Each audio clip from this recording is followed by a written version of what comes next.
Bismillahirrahmanirrahim. Assalamualaikum warahmatullahi wabarakatuh. Alhamdulillahi hamdan katsiran tayyiban mubarakan fi kama yuhibbu rabbuna wa yarda. Wassalatu wassalamu ala asyrafil anbiya'i wal mursalin nabiyina Muhammadin wa ala alihi wa sahbihi ajma'in. Amma ba'd. Kaum muslimin dan kaum muslimat, hadirin dan hadirat jemaah Masjid Maulidiyah yang semoga dirahmati oleh Allah Subhanahu wa taala. Pertama-tama tidak ada kata yang patut kita ucapkan kecuali memperbanyak rasa syukur kepada Allah Subhanahu wa taala.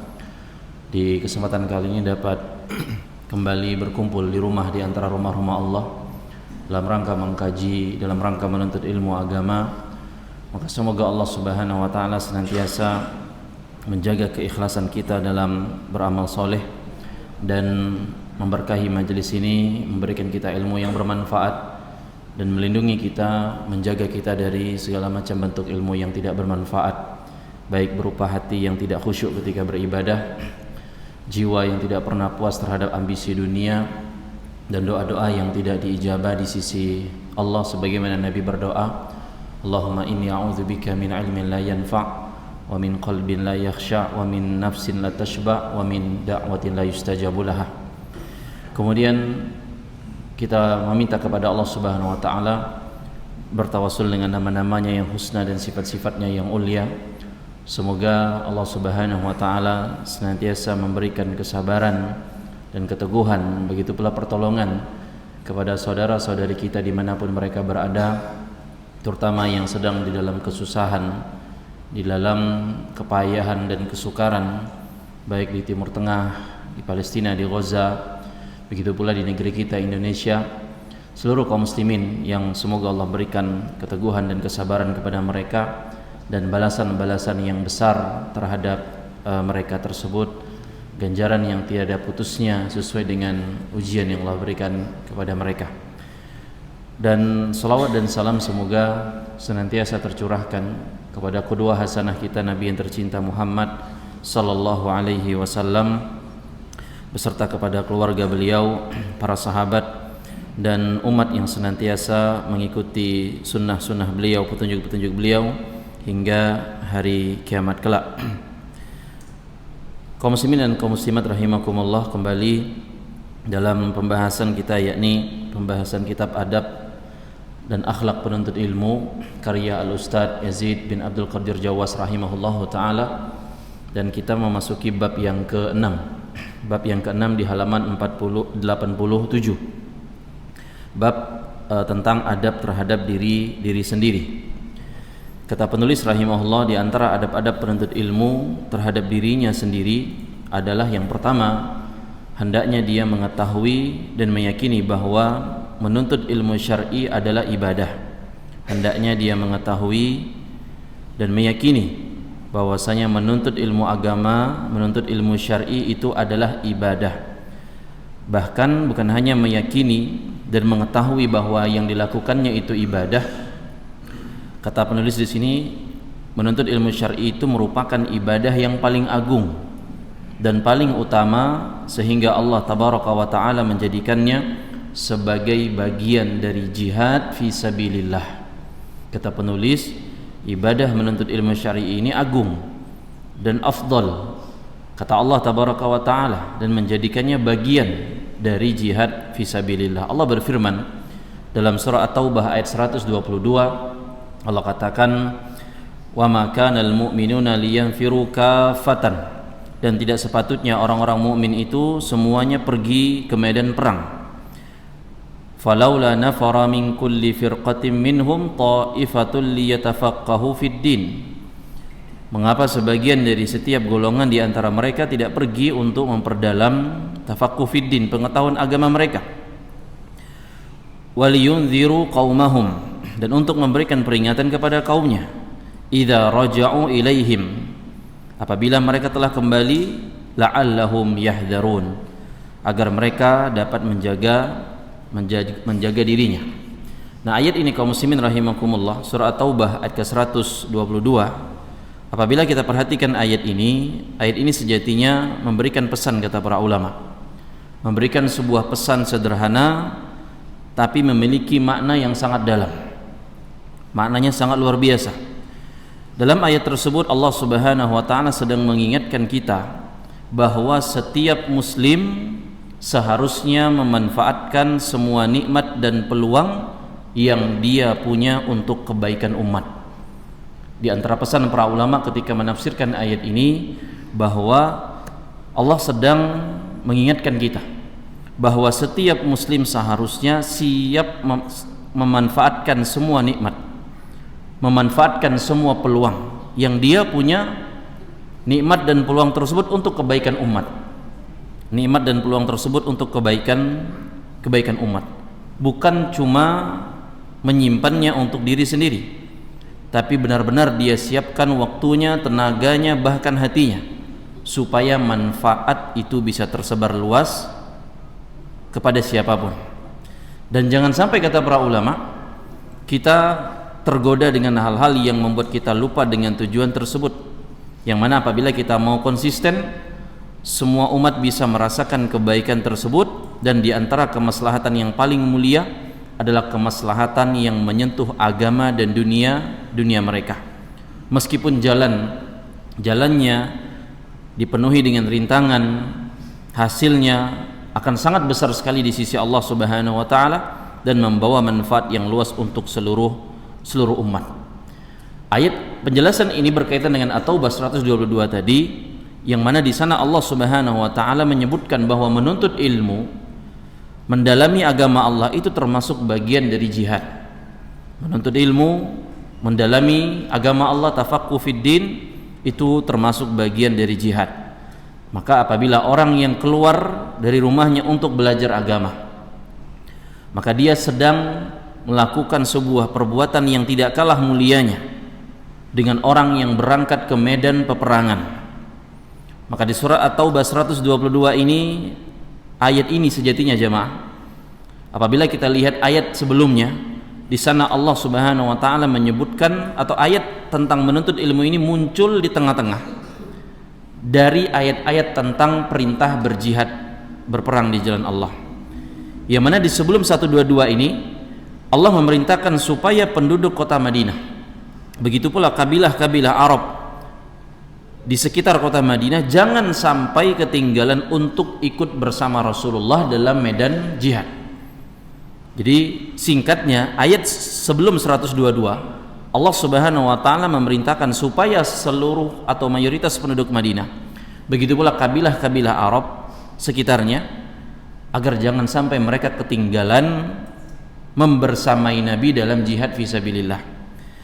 Dan setelahnya Allah memerintahkan juga dalam surah Taubah itu di rentetan 122, 121, 123-nya, memerangi orang-orang kafir yang ada di sekitar kota Madinah.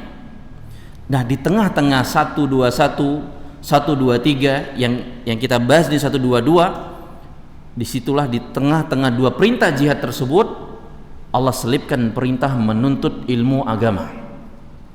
Jadi apabila kita buka surah Taubah di 121-nya, karena 122-nya kita sebutkan tadi, 123-nya perintah memerangi orang-orang kafir. Di situ Allah selipkan perintah mengapa tidak pergi dari tiap golongan di antara mereka ini beberapa orang memperdalam ilmu agama. Artinya apa? Allah Subhanahu wa taala ingin tunjukkan bahwa menuntut ilmu agama itu punya kedudukan yang sangat tinggi, sampai-sampai disejajarkan dengan jihad di medan perang. Jihad di medan perang. Kenapa dikatakan jihad di medan perang? Karena dua-duanya sama-sama berjuang untuk menjaga dan menguatkan Islam, menjaga dan menguatkan umat, yang satu dengan pedang senjata mereka, yang satu dengan ilmu agama. Dua-duanya ini adalah jihad fisabilillah. Maka kalau kita kaum muslimin rahimakumullah ingin ikut berkontribusi membela dan membangun umat dan menjayakan Islam lagi, maka semuanya tidak selalu dengan atau harus dengan mengangkat senjata. Duduk di majelis ilmu sebagaimana yang sedang kita lakukan, membaca, mendengar meneliti, mengajarkan. Ingat jemaah rahimakumullah, ini At-Taubah 122 merupakan bagian dari perjuangan jihad fisabilillah yang disebutkan oleh Allah tabaraka wa taala, dan perjuangan yang efeknya bisa jauh lebih panjang dan lebih luas, bahkan ketika kita sudah wafat atau tiada. Itu adab yang pertama terhadap diri kita sendiri, bahwa menuntut ilmu agama itu ibadah yang agung, ibadah yang utama, dan ibadah ini disandingkan dengan orang yang berjihad fisabilillah. Kemudian yang kedua, penulis menyampaikan di halaman ke-88, di antara adab kepada diri sendiri bagi seorang penuntut ilmu adalah memperhatikan pendidikan jiwa dan pensuciannya dengan istilah tazkiyatun nufus, yang akan membawanya pada ketaatan dan menjauhkannya dari kemaksiatan. Allah Subhanahu wa taala berfirman dalam surah Asy-Syam ayat 9 sampai 10, qad aflaha man zakkaha, dan sungguh beruntung orang yang mensucikan jiwanya. Wa qad khaba man dassaha, dan sungguh sangat merugi, kata Allah, orang yang mengotori jiwanya tersebut. Imam Ibnu Jama'ah rahimahullah yang wafat di tahun 733 Hijriah mengatakan hendaknya ia penuntut ilmu membersihkan hatinya dari segala sifat khianat, sifat kotor, dengki, hasad, iri, serta keyakinan dan perangai yang buruk, agar hatinya menjadi baik dalam menerima dan menghafalkan ilmu, menelaah makna-maknanya yang dalam dan hakikat-hakikatnya yang masih samar, karena ilmu itu sebagaimana dikatakan sebagian mereka para ulama adalah salat secara rahasia, ibadah hati dan amalan batin. Sebagaimana salat yang merupakan ibadah anggota badan yang nampak tidak akan sah melainkan dengan bersuci yang bersifat zahir dari hadas dan kotoran, demikian pula ilmu, kata beliau, ilmu yang merupakan ibadah hati tidak sah kecuali dengan membersihkannya dari sifat-sifat yang kotor dan dari akhlak yang jelek dan buruk. Apabila hatinya baik untuk menerima ilmu, maka nampaklah keberkahannya dan menjadi berkembang. Laksana tanah apabila baik untuk ditanami, maka tumbuhlah tanamannya dan menjadi berkembang. Dalam sebuah hadis Rasulullah sallallahu alaihi wasallam bersabda, inna fil jasadi mudghatan, sesungguhnya di dalam tubuh itu ada segumpal daging, idza salahat salahal jasadu kulluh, apabila segumpal daging itu baik maka baiklah seluruh jasadnya, wa idza fasadat, apabila segumpal daging itu rusak, fasadal jasadu kulluh, maka rusak pulalah seluruh tubuhnya, ala wahyal qalbu, ketahuilah, kata Nabi, sesungguhnya segumpal daging itu adalah hati. Sahal bin Abdillah At-Tustari rahimahullah wafat di tahun 283 Hijriah menyatakan hati yang di dalamnya terdapat sesuatu yang dibenci oleh Allah, hati yang kalau di dalamnya terdapat sesuatu tapi dibenci oleh Allah, maka hati itu akan terhalang menerima cahaya ilmu yang bermanfaat. Kaum muslimin yang semoga Allah muliakan rahimani wa rahimakumullah, ingatlah bahwa para ulama menekankan bahwasanya hati adalah pusat kendali seluruh perilaku manusia. Kalau hati itu bersih, maka perilaku akan baik. Kalau hati kotor, maka tindakan pun akan buruk. Hati seperti pusat komando di sebuah perusahaan, di sebuah lembaga, di sebuah institusi, di semua departemen. Dan baiknya hati dijelaskan oleh Imam Ibnu Rajab rahimahullahu taala, jika hati suatu kaum telah baik, tidak tersisa di dalamnya keinginan selain kepada Allah Azza wa Jalla. Kata Imam Ibnu Rajab Al-Hambali rahimahullahu taala, al-qaumu idza salahat qulubuhum falam yabqa fiha iradatun li ghairillahi azza wa jalla. Kalau hati suatu kaum itu baik, bersih, tidak akan tersisa di dalamnya keinginan selain kecuali tertuju kepada Allah Subhanahu wa taala. Dan bukan hanya itu, kata Imam Ibnu Rajab, salahat hawarihuhum jawarihuhum falam tataharrak illa lillahi azza wa jalla wa bima fihi ridahu, maka anggota tubuh mereka pun dari kaum tersebut akan baik, tidak merekalah bergerak, mereka berbuat kecuali untuk Allah dan untuk perkara-perkara yang diridhoi oleh Allah Subhanahu wa taala. Itu ketika hati seorang itu baik, hanya murni mencari keridhaan Allah Subhanahu wa taala. Dan beliau juga mengatakan rahimahullah, wa yalzamu min salahi harakatil qalbi salahu harakatil jawarih. Kata Imam Ibn Rajab, baiknya gerakan hati dan akan menyebabkan baiknya gerakan anggota badan seseorang. Dan sebagian orang yang kurang ilmunya, beliau menyatakan, menyangka bahwasanya pemisahan antara baiknya hati dengan baiknya amal lahiriah terpisah begitu. Baiknya hati, sebagian pihak menyangka, dan sangkaan ini salah, keliru, bahwa baiknya hati itu berbeda dengan baiknya lahirnya seorang. Makanya akhirnya muncul ungkapan, yang penting hatinya baik walaupun zahirnya nggak baik, gitu loh. Ya, yang penting hatinya baik walaupun perbuatannya buruk. Dan ini salah paham kata Imam Ibnu Rajab. Karena hati yang baik akan mempengaruhi perbuatan yang baik. Kalau hati betul-betul ikhlas, tindakan pun akan mengikuti dari keikhlasan hati yang benar tersebut. Makanya Nabi SAW pernah bersabda dalam sebuah riwayat dari Abu Hurairah, innallaha la yanzuru ila suwarikum, sesungguhnya Allah tidak melihat rupa kalian, wa amwalikum, ataupun harta-harta kalian, walakin yanzuru ila qulubikum wa a'malikum. Allah melihat kepada hati-hati kalian dan amal-amal kalian, perbuatan-perbuatan kalian. Nah, makanya seorang muslim, seorang penuntut ilmu harus memperhatikan tazkiyatun nufus, kebersihan hatinya. Jauhi segala hal yang bisa merusak dari hatinya tersebut. Ya, makanya di antara doa-doa istiqomah, apa bunyi doa-doanya? Rabbana la tuzigh qulubana, wahai Rabb kami, jangan kau palingkan hati kami. Doa keistiqomahan, Rabbana la tuzigh qulubana ba'da idh hadaitana, setelah engkau berikan hidayah kepada kami. Dan doa Nabi kita sallallahu alaihi wasallam yang beliau anjurkan untuk perbanyak doa, ya muqallibal qulub tsabbit qalbi ala dinik, wahai zat yang maha membolak-balikkan hati, teguhkan hatiku di atas agamamu. Maka kebersihan hati ini, pensucian jiwa ini sangat penting dan jangan pernah untuk kita remehkan. Itu adab yang kedua, seorang terhadap dirinya sendiri. Seorang penuntut ilmu yang hadir di majelis ilmu, perhatikan kesucian dan pembersihan jiwa kita. Kemudian yang ketiga, kata penulis di sini rahimahullah, adalah mengikuti dan meneladani para sahabat Rasulullah sallallahu alaihi wasallam. Mengikuti dan meneladani para sahabat Rasulullah sallallahu alaihi wasallam. Wajib bagi kita, kata beliau, mengikuti manhaj as-salafus salih, yakni para sahabat.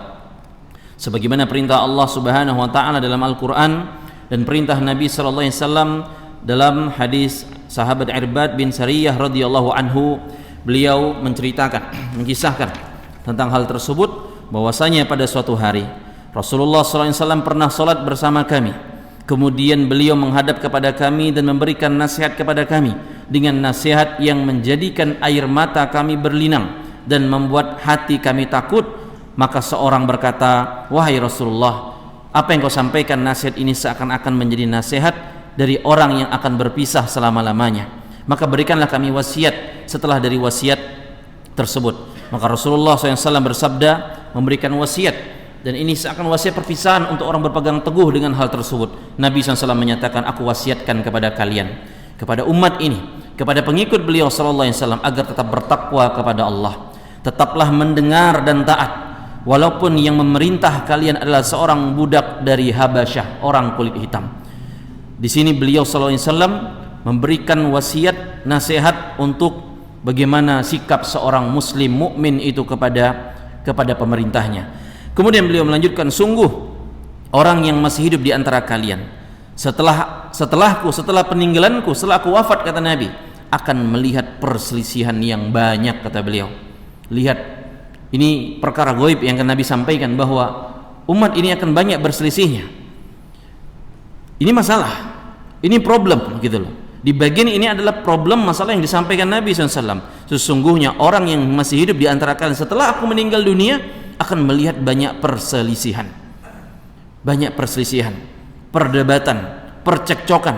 Dan Nabi kasih solusi, Nabi kasih jalan keluar. Maka wajib atas kalian, kata beliau sallallahu alaihi wasallam, berpegang teguh kepada sunnahku, berpegang teguh kepada petunjukku.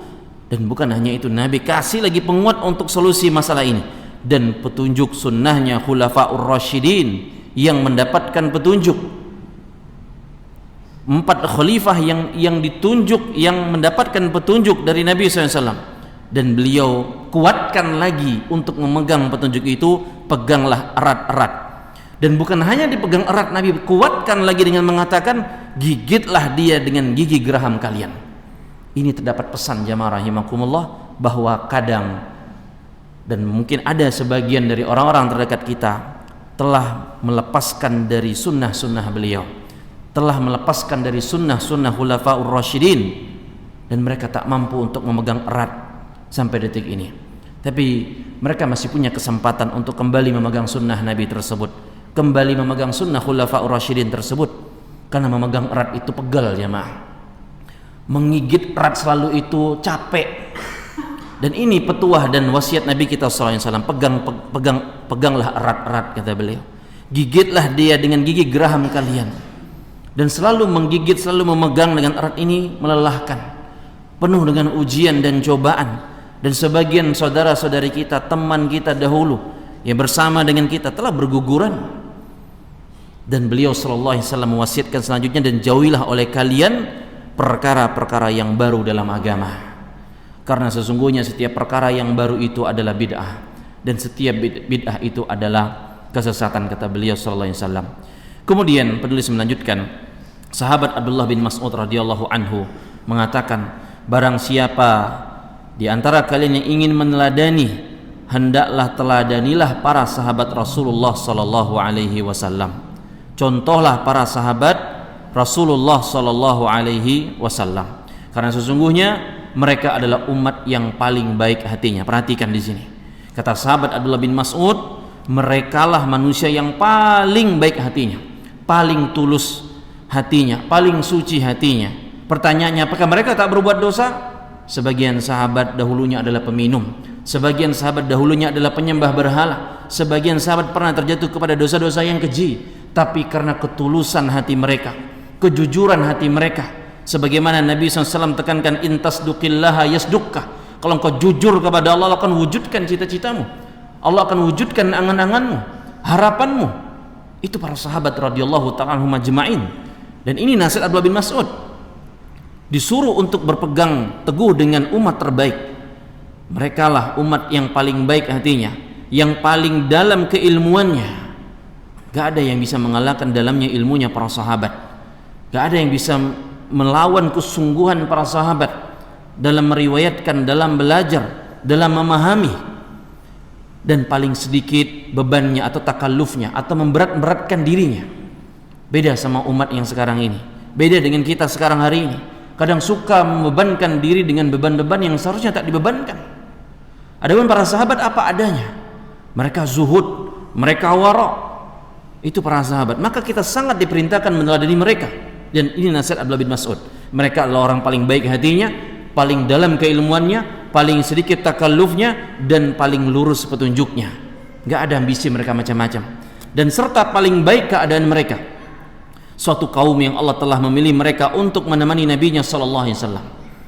Allah tidak salah pilih untuk memilih manusia mendampingi Nabi sallallahu alaihi wasallam. Ini manusia pilihan. Ketika Nabi Muhammad SAW adalah manusia pilihan, maka yang mendampinginya pun orang-orang pilihan. Yang setia mengikuti beliau pun orang-orang pilihan, gak sembarangan. Maka beruntunglah kita kalau kita istiqomah di atas sunnah beliau sallallahu alaihi wasallam. Maka kenalilah keutamaan mereka, kata Abdullah bin Mas'ud, serta ikutilah asar-asar mereka, peninggalan-peninggalan mereka, petuah-petuah mereka, karena mereka istiqomah di atas jalan yang lurus. Itu pesan Abdullah bin Mas'ud. Anda kalau mau selamat, ikutilah sunnah Nabi dan ikutilah orang-orang yang berpegang teguh dengan sunnah-sunnah Nabi sallallahu alaihi wasallam. Kemudian penulis rahimahullah menukilkan pernyataan Syekh Bakar Abu Zaid rahimahullahu taala. Dan sejatinya pesan Abdullah bin Mas'ud itu, beliau menyebutkan tentang teladanilah orang-orang yang sudah wafat. Ini kuburannya para sahabat. Contoh mereka, ikuti mereka. Mereka telah terbukti sampai akhir hayat istiqomah di atas kebenaran. Dan begitulah para ulama kita yang sudah wafat, dan dari kewafatannya mereka tersebut mereka istiqomah di atas kebenaran. Di antaranya penulis di sini, dan begitulah Syekh Bakar Abu Zaid rahimahullahu taala. Beliau menyatakan bahwasanya jadilah salafi sejati dengan cara mengikuti jalan yang ditempuh oleh para as-salafus saleh dari kalangan para sahabat radhiyallahu anhum, dan orang-orang yang mengikuti mereka dalam semua masalah agama, mulai dari masalah tauhid, ibadah dan lain sebagainya, tetap konsisten untuk mengikuti sunnah Rasulullah SAW dan merealisasikannya dalam kehidupanmu, dan jauhilah perdebatan. Jangan mempelajari ilmu kalam, filsafat serta segala hal yang mendatangkan dosa, dan jagalah dirimu dari hal-hal yang akan menghalangimu dari syariat Allah Ta'ala. Imam Az-Zahabi rahimahullah yang wafat di tahun 748 Hijriah berkata, telah sahih dari Imam Ad-Daruqutni rahimahullah yang wafat di tahun 385 Hijriah bahwa beliau berkata, tidak ada sesuatu yang lebih aku benci daripada ilmu kalam. Aku, kata Imam Az-Zahabi, katakan, padahal Imam Ad-Daruqutni beliau belum pernah belajar ilmu kalam dan perdebatan serta belum pernah mendalaminya, akan tetapi beliau adalah seorang salafi yang sejati. Kata Imam Az-Zahabi, amanah bagian dari agama, ketelitian termasuk bagian dari kepandaian. Adapun orang-orang yang hafiz, menguasai Al-Quran dan hadis, hendaknya ia adalah orang yang bertakwa, pandai menguasai ilmu nahwu, bahasa Arab, bersih hatinya, pemalu, dan seorang salafi, mengikuti manhaj salaf. Kemudian penulis melanjutkan, mereka adalah ahlu sunnah wal jamaah yang mengikuti sunnah Rasulullah SAW. Mereka lah yang dikatakan Syekhul Islam Ibnu Taimiyah rahimahullah yang wafat di tahun 728 Hijriah. Ahlu sunnah adalah umat Islam yang bersih dan sebaik-baik manusia bagi manusia yang lainnya. Maka tetaplah berpegang kepada manhaj salaf, ikutilah jalan ini, karena inilah satu-satunya jalan yang selamat. Adapun jalan yang lain akan mencerai-beraikan manusia dari jalan Allah. Allah Azza wa Jalla berfirman dalam surah Al-An'am ayat 153, wa anna hadza sirati mustaqiman fattabi'uh, dan sungguh inilah jalanku yang lurus, kata Allah, maka ikutilah jalan itu. Wala tattabi'us subula, dan janganlah kamu ikuti jalan-jalan yang lain, fatafarraqa bikum an sabilih, yang akan mencerai-beraikan engkau dari jalan Allah. Dzalikum wasaqum bihi la'allakum tattaqun, demikianlah dia Allah memerintahkan kepada engkau agar engkau bertakwa. Ayat ini jamaah Al-An'am 153. Dalam sebuah riwayat disebutkan ketika Rasulullah sallallahu alaihi wasallam dalam suatu hari, dalam suatu waktu, beliau mengambil sebuah ranting atau tongkat kecil, lalu beliau menggambar satu garis lurus di tanah, dan beliau memandang kepada para sahabat dengan mengatakan, garis yang lurus ini adalah jalannya Allah Subhanahu wa taala. Asim perawi hadis ini bahkan melakukan apa yang sama dilakukan oleh Rasulullah SAW. Perawi hadis ini sama, beliau meriwayatkan hadis ini sembari menggambarkan satu garis lurus apa yang dilakukan oleh Rasulullah SAW, dan sambil mengucapkan inilah jalan Allah yang lurus, sembari digambarkan garis yang lurus. Dan tak hanya berhenti di situ saja, Rasulullah SAW ketika sudah menggambar satu garis yang lurus, beliau kemudian membuat banyak garis yang lain di sebelah kanannya, kemudian di sebelah kirinya. Beliau SAW menggambar garis yang lurus, kemudian banyak menggambar garis di sebelah kanannya, dan menggambar garis di sebelah kirinya. Setelah itu beliau SAW bersabda, inilah jalan-jalan yang banyak, wala tattabi'us subulah, jangan ikuti jalan yang banyak ini, karena dari setiap jalan yang banyak ini ada syaitan yang menyeru dan mengajak di sana. Baru setelah itu Nabi kita sallallahu alaihi wasallam membaca surah Al-An'am ayat ke-153 tadi. Ya, inilah jalanku yang lurus, kata Allah, wala tattabi'us subula, jangan ikuti jalan-jalan yang bercabang ini. Jalan-jalan yang di sana akan membuat kalian tercerai-berai. Pesan ini jamaah rahimakumullah sederhana sejatinya. Pesan yang sangat dalam dari Allah dan Rasul sallallahu alaihi wasallam. Beliau ingin menggambarkan bahwa hidup kita ini sejatinya sedang berjalan di atas sebuah jalan yang panjang. Dan jalan yang panjang itu ada jalan yang lurus, dan itulah jalan Allah, jalan kebenaran yang penuh dengan cahaya ilmu, yang akan berujung pada keridhaan Allah dan surga Allah. Tapi ingat, di jalan yang panjang yang lurus ini ada kanan dan kirinya, ada banyak persimpangannya, dan di setiap persimpangan tersebut ada pemandu-pemandu yang akan menawarkan jalan yang lebih cepat, menawarkan sesuai dengan hawa nafsu kita, menawarkan kemudahan-kemudahan, menawarkan kesenangan-kesenangan. Tapi ingat jemaah, mereka bukan pemandu tour guide yang baik. Mereka adalah syaitan yang dijelaskan dalam hadis Nabi.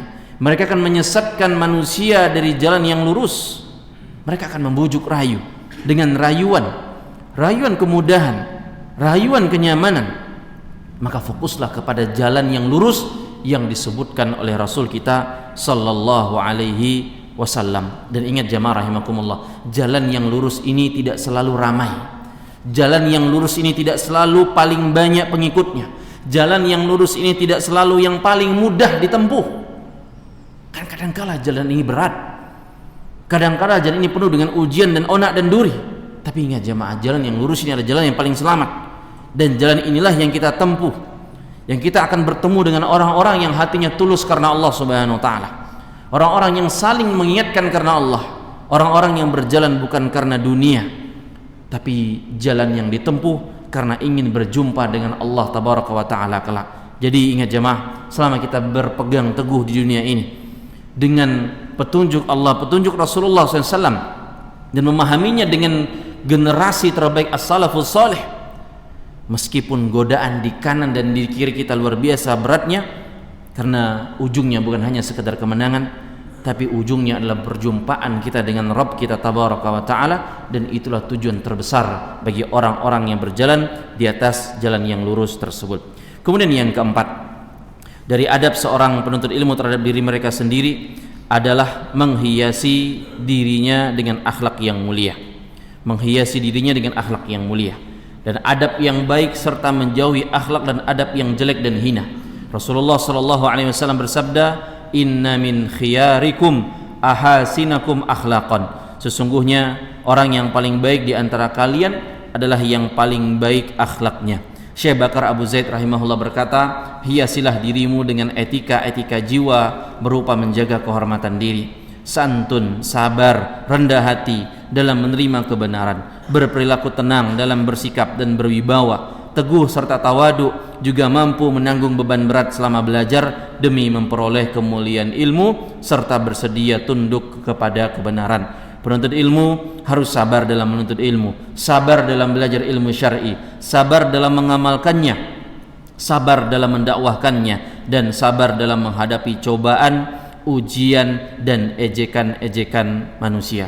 Kaum muslimin yang semoga Allah muliakan rahimakumullah, maka berbicara dengan akhlak atau berbicara tentang akhlak yang baik itu merupakan bagian penting dalam agama kita. Kata para ulama, akhlak itu adalah gambaran batin manusia. Kalau bicara akhlak itu sedang berbicara tentang gambaran batinnya manusia. Karena kita ini semua punya dua wajah dalam tanda kutip. Bukan munafik maksudnya. Dua wajah dalam tanda kutip. Apa maksudnya? Yang pertama wajah dalam bentuk fisik, bentuk luar, ya, yang bisa dilihat dengan kasat mata. Ada Allah ciptakan orang kulitnya putih, rupanya indah. Ada yang biasa-biasa saja, bahkan ada yang kurang menarik. Ini rupa yang pertama, wajah yang pertama. Tapi Allah ada ciptakan rupa bentuk kita yang kedua, yaitu batinnya kita, akhlaknya kita, yang tak terlihat mata, tapi kadang bisa dirasakan oleh sikap, dirasakan oleh ucapan, oleh perbuatan. Nah, bentuk batin inilah kata para ulama disebut dengan akhlak. Karena ada orang yang akhlaknya baik, ada yang buruk, dan ada yang tengah-tengah kadang-kadang. Nah, akhlak ini jamaah rahimakumullah bisa dipahami seakan seperti lukisan batin yang membentuk watak kita sehari-hari. Dan uniknya kata para ulama, akhlak ini ada yang memang bawaan dari lahir, karunia hadiah langsung dari Allah, tapi ada juga akhlak ini yang butuh diusahakan. Ada orang yang dari kecil sudah punya perangai baik tanpa banyak belajar ataupun latihan. Tapi ada orang yang juga harus berjuang keras melatih diri, memaksa hatinya, melawan egonya supaya dia bisa berakhlak mulia. Dan kabar baiknya jamaah rahimakumullah, kata para ulama, kedua hal ini sangat memungkinkan. Apa buktinya? Apa dalilnya? Nabi sallallahu alaihi wasallam pernah berkata kepada salah seorang sahabat yang bernama Al-Ashyaj bin Qais, bahwasanya sesungguhnya dalam dirimu, kata beliau, ada dua sifat yang Allah cintai, sabar dan tenang. Maka Al-Ashyaj mengatakan, wahai Rasulullah, apakah dua sifat ini aku usahakan sendiri atau Allah berikan kepadaku? Dan Nabi menjawab, Allah menciptakanmu dengan dua akhlak tersebut. Para ulama jelaskan artinya, kadangkala ada akhlak yang Allah tanamkan langsung sejak lahir, tapi ada juga yang kadang bisa kita dapatkan dengan usaha. Dan tentu saja jamaah, akhlak bawaan itu biasanya lebih kuat karena sudah menyatu dengan karakter. Tapi akhlak yang diusahakan pun tetap mulia di sisi di sisi Allah Subhanahu wa taala. Maka siapapun di antara kita yang belum punya akhlak mulia dari lahir, sejak lahir, jangan berkecil hati. Kita masih bisa mengusahakannya, melatihnya. Bahkan berusaha, misalnya kita bukan orang yang sabaran, paksa diri untuk sabar, untuk menahan amarah, untuk biasa berkata yang baik, untuk berlapang dada. Maka lama-lama yang seperti ini, yang awalnya terasa berat, akan menjadi sebuah kebiasaan, dan yang awalnya dipaksa akan menjadi karakter, akhlak, tabiat kita. Hanya saja kita tidak bisa menyempitkan akhlak ini ketika hanya bermuamalah atau berurusan dengan sesama makhluk. Karena kalau sesama makhluk akhlaknya baik, tapi rupanya dia buruk sikapnya kepada Allah Subhanahu wa taala. Kemudian adab yang kelima disebutkan oleh penulis rahimahullahu taala adalah selalu mengintrospeksi diri dan tidak mencari alasan untuk membenarkan kesalahan, karena mencari alasan dapat lebih memperkuat seorang berpegang pada kesalahannya. Bahkan kesalahan-kesalahan itu berbalik menjadi kebenaran menurut pandangannya. Kaum salaf adalah orang yang paling giat dalam mengintrospeksi diri dan mencari kesalahan diri sendiri untuk diperbaiki, baik di waktu pagi maupun di sore hari.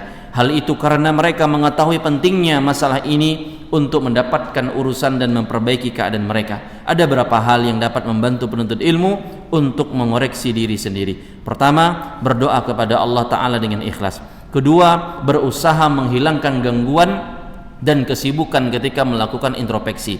Kemudian yang ketiga, menerima nasihat yang benar. Kemudian yang keempat, meminta nasihat dari ulama dan orang soleh. Dan masih banyak lagi cara yang lain untuk mengintrospeksi diri. Makanya ada nasihat yang paling ma'ruf dari Umar bin Khattab radhiyallahu taala anhu, yang kalau kita renungkan ini sangat pantas bagi kita semua, adalah beliau mengatakan, hisaplah diri kalian sebelum kalian dihisap di hari kiamat, dihisap oleh Allah. Timbang-timbanglah diri kalian sebelum amalan kalian ditimbang oleh Allah Subhanahu wa taala.